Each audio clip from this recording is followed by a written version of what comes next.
Assalamualaikum warahmatullahi wabarakatuh. Perkenalkan, saya Mutia Audini dengan NIM 24109113200025, nomor absen 135. Pada kesempatan kali ini, saya akan membawakan materi tentang anatomi permukaan atau surface anatomy. Sebelum kita masuk ke definisinya, saya akan memberikan sedikit gambaran tentang surface anatomi ini.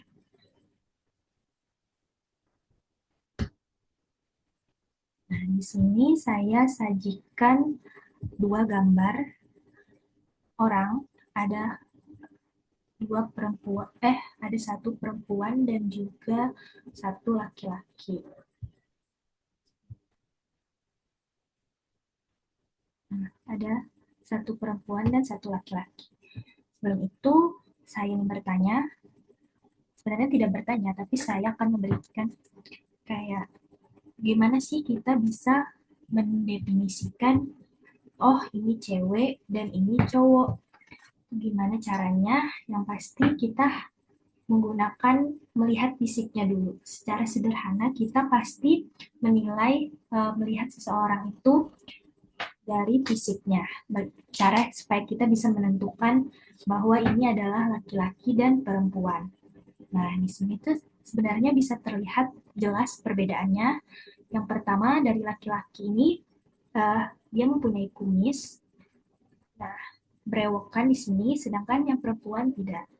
Terus terlihat dari struktur wajah, laki-laki itu struktur wajahnya lebih tegas, sedangkan perempuan struktur wajahnya lebih halus.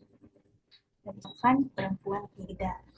Nah, dari anatomi luar, fisik luar, kita bisa kayak melihat, mengidentifikasi begitu. Nah, ini erat kaitannya dengan anatomi permukaan. Apa sih itu anatomi permukaan? Jadi, anatomi permukaan adalah cabang anatomi yang mempelajari struktur tubuh manusia yang bisa dilihat atau diraba langsung di permukaan tubuh. Nah, ini penting untuk membantu dokter untuk menilai keadaan pasien, diagnosis pasien.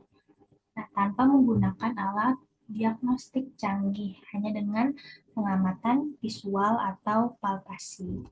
Nah, jadi intinya tuh anatomi luar yang bisa kita lihat dengan mata telanjang kita tanpa perlu bantuan dan bisa kita uh, raba atau palpasi tadi. Seperti ya rambut, terus kulit, dan hidung, terus telinga, dan sebagainya. Intinya organ-organ di luar, organ-organ luar yang bisa dilihat secara langsung. Itu adalah anatomi permukaan. Selanjutnya kita ke sumbu dan bidang anatomi.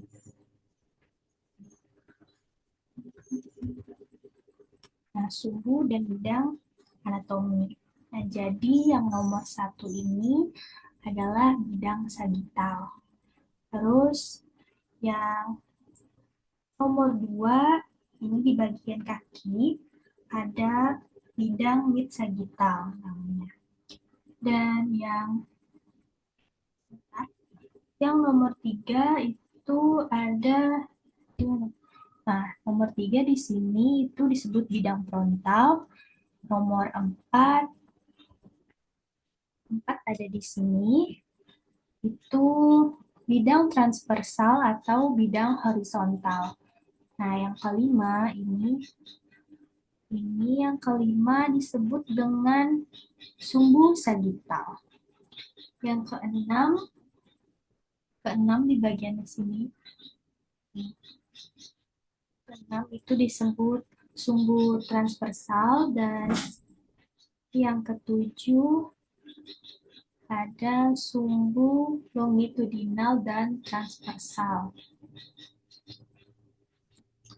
Nah, sumbu sagital tadi terletak tegak lurus terhadap sumbu transversal dan longitudinal. Sumbu transversal tegak lurus terhadap sumbu longitudinal dan sumbu sagital. Nah, bidang utamanya tadi ada bidang utama di sini ada 4, yaitu bidang median atau sagital yang membagi dua tubuh menjadi dua belahan yang sama. Lalu ada bidang sagital berjalan sejajar dengan bidang median. Ada bidang transversal, bidang yang memotong tubuh tegak lurus. Transversal. Lalu ada bidang frontal yang sejajar dengan dahi.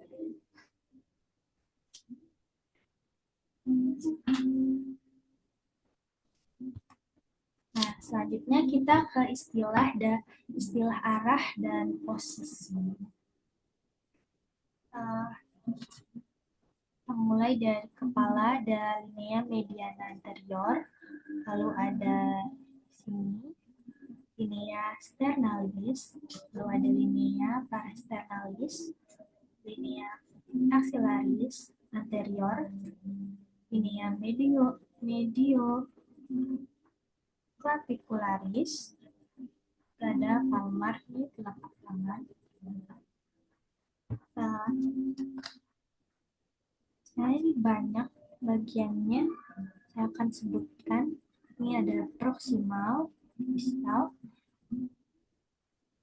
lalu ada bagian kepala belakang nih, linea mediana posterior, linea paravertebralis, linea scapularis, linea axillaris posterior, kranial, lateral, sini ada radial, lunar, medial, dan sebagainya.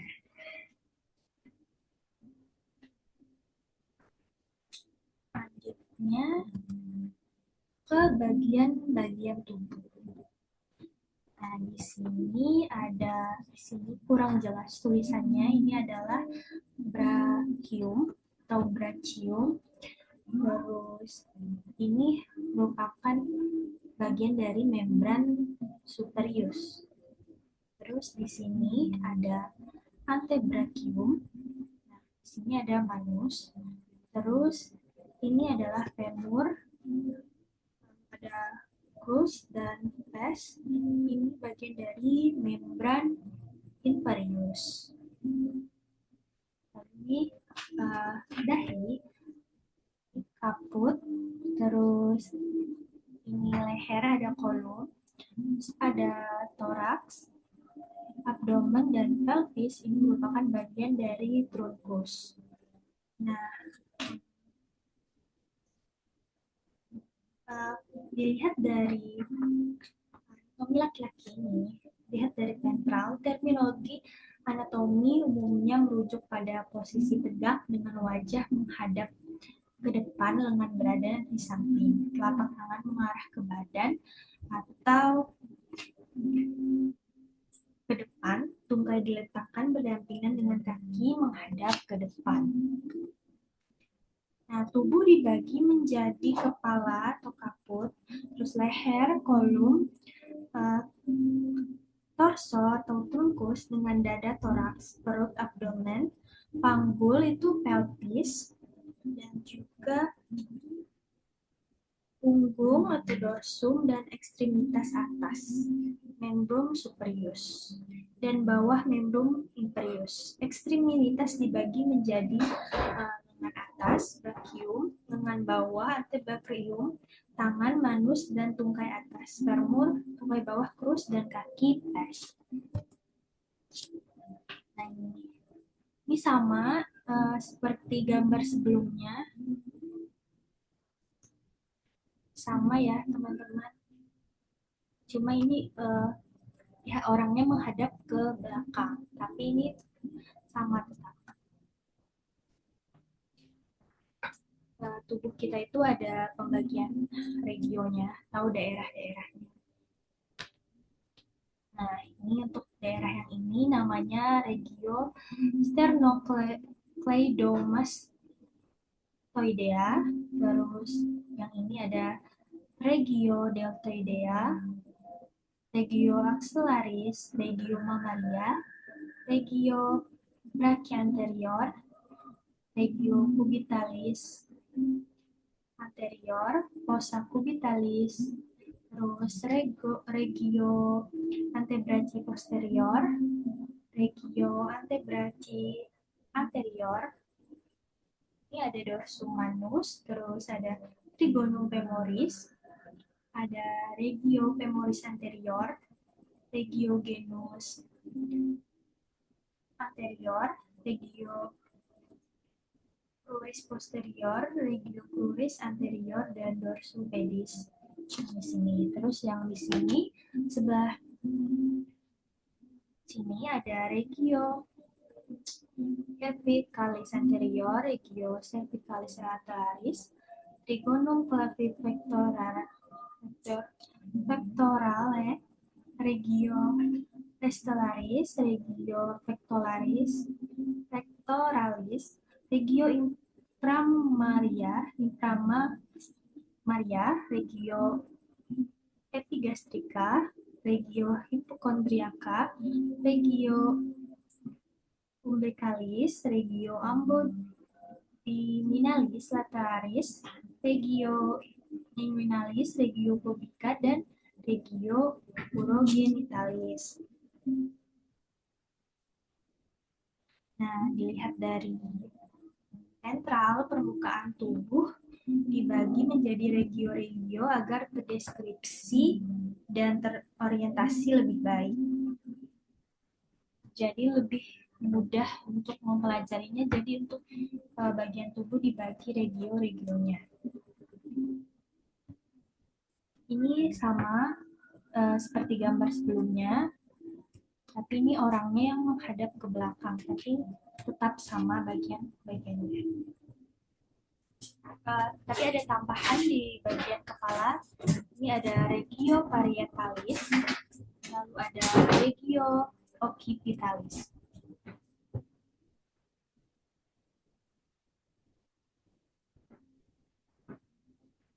Ada sebenarnya berbeda sedikit.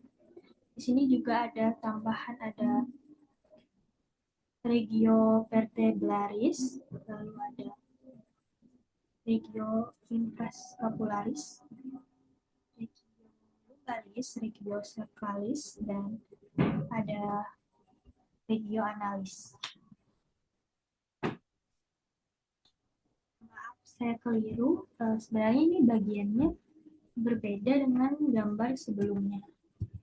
Nah, di sini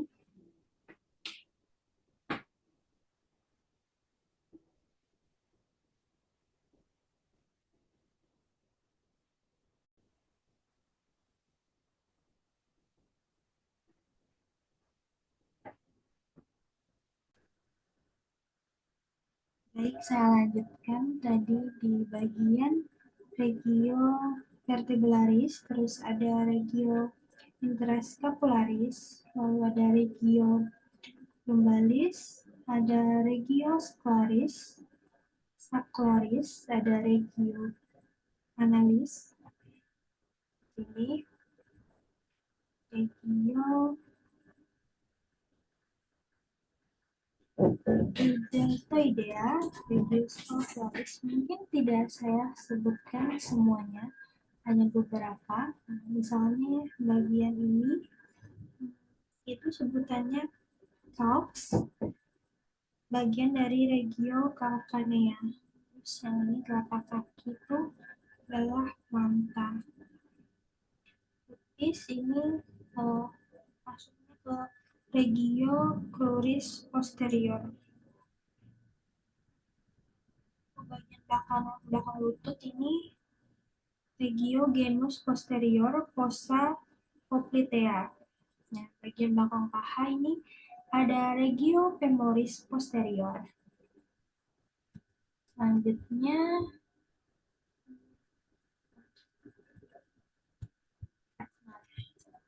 kita ke anatomi badan. Kita mulai dari saya mungkin hanya menyebutkan beberapa. bagian saja. Ini ada belakang leher ini ada M trapezius, ini ada vertebra prominens, lalu ada acromion yang di bagian sini. Bagian ini ada spina scapula, terus ini ada scapula angulus inferior, ini ada M erector spinae, lalu ada bagian sini ada spina iliaca posterior superior. Nah, bagian yang ini vertebra lumbalis P proxspinosus. Bagian ini ada M trapezius sama dengan yang ini. Nah, ini adalah regio-regionya. Jadi ini masuk ke regio mana? Bisa kita lihat di sini. Ini ada bagian ini ada regio cervicalis posterior, lalu di sini ada regio scapularis, ini ada regio deltoidea. Nah, yang ini regio vertebralis. Yang ini regio infrascapularis. Nah, yang ini regio lumbalis. Lalu yang ini ada regio scalaris dan ini regio glutealis.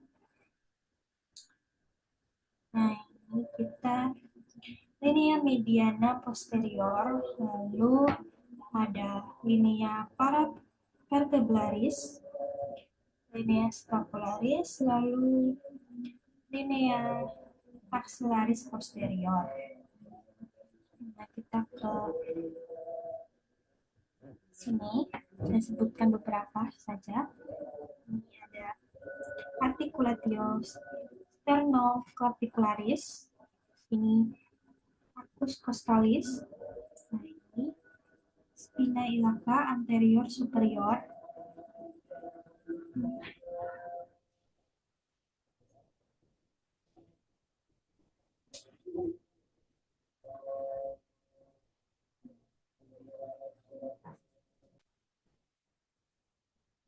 kita ke bagian yang ini ada M deltoideus, terus ada M pectoralis major,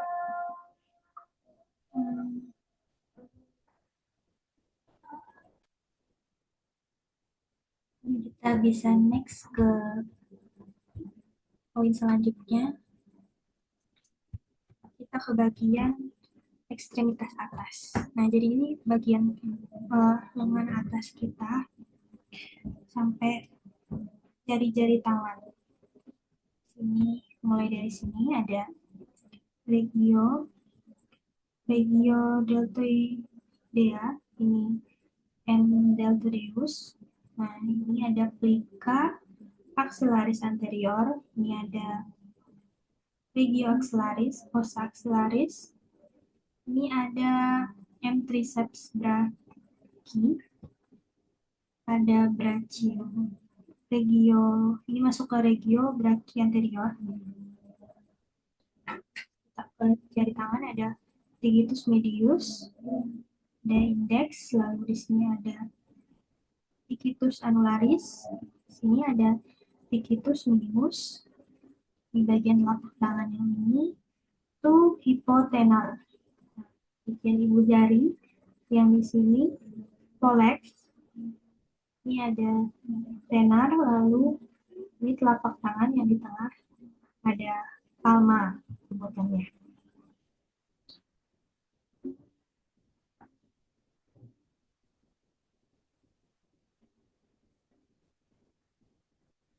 Ini sebenarnya mirip, ada beberapa yang beda, tapi Lebihnya sih sama. Jadi nah di sini lumayan banyak. Mungkin saya sebutkan beberapa saja. Beberapa yang dituliskan tebal di sini akan saya sebutkan. Ini ada Fascia antebraci, lalu di sini Fascia braci, di sini ada Fascia antebraci juga.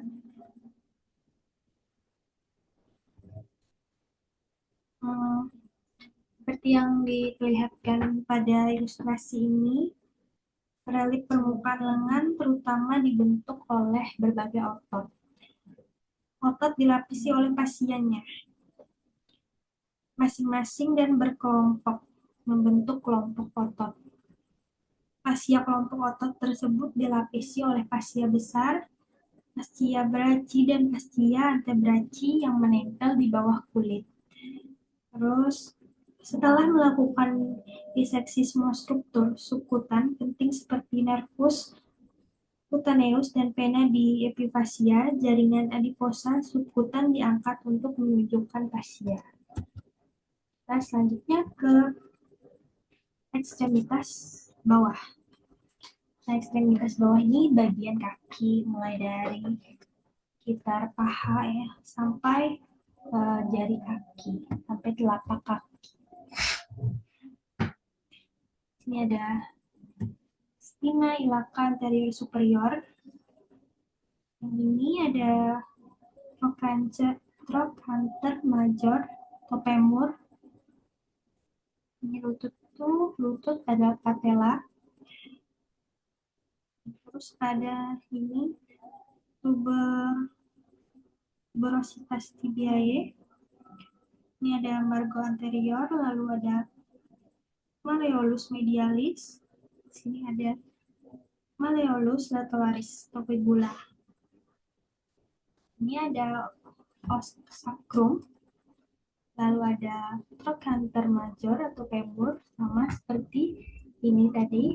Lalu ada caput fibula.